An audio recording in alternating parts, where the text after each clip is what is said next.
क्या story है?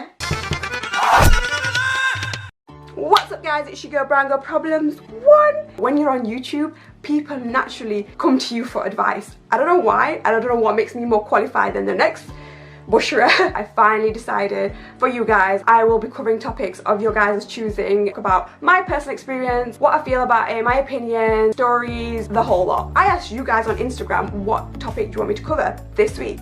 I literally underestimated how many people are taking the exams right now. Luckily for you guys, the one thing that I do have a lot of experience in is taking exams. Now I'm talking all the way from nursery to master's degree dissertation writing, and I've done everything in between. I've learned a heck of a lot, tips and tricks that I want to share with you guys, especially those of you that spend the last few months doing nothing and now are panicking. Do not worry, this is the right place for you to be right now. So without further ado, let's start this video.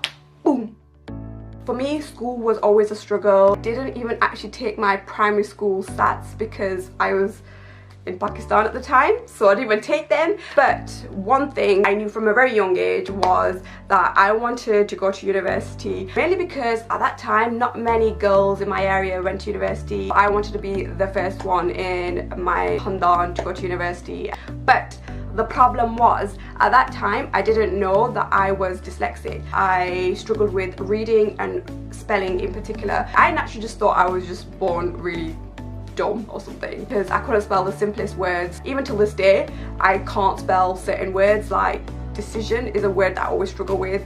Appropriate is another word I struggle with. Dyslexia is a learning difficulty that kind of affects the way you read. You are reading it, but it's not going in, it's not making sense. So for somebody like me, I had to reread, and like keep reading for it to kind of sink in, I guess, or make sense of what I'm reading. I can remember waking up at 6 o'clock in the morning and not finishing till 10 o'clock in the evening. My mum was like literally worried that I was studying too much.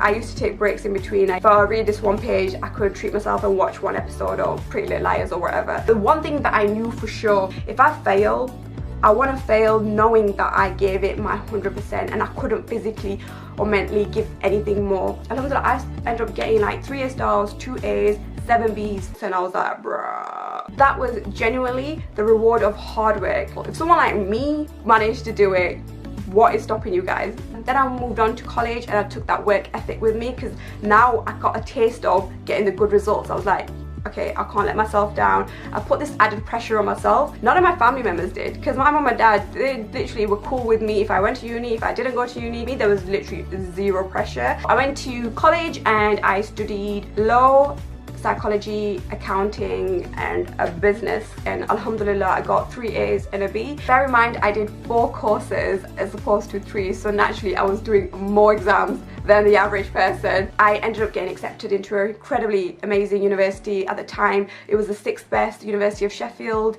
to study psychology. You need to get 3 A's just to get onto the course. The caliber of students in my cohort was raised way higher, so that meant I had to up my game even further. That was the first time I struggled really hard, was at university, because the way of writing was just on a different level. It took me a long time to adjust. It was then when I got diagnosed with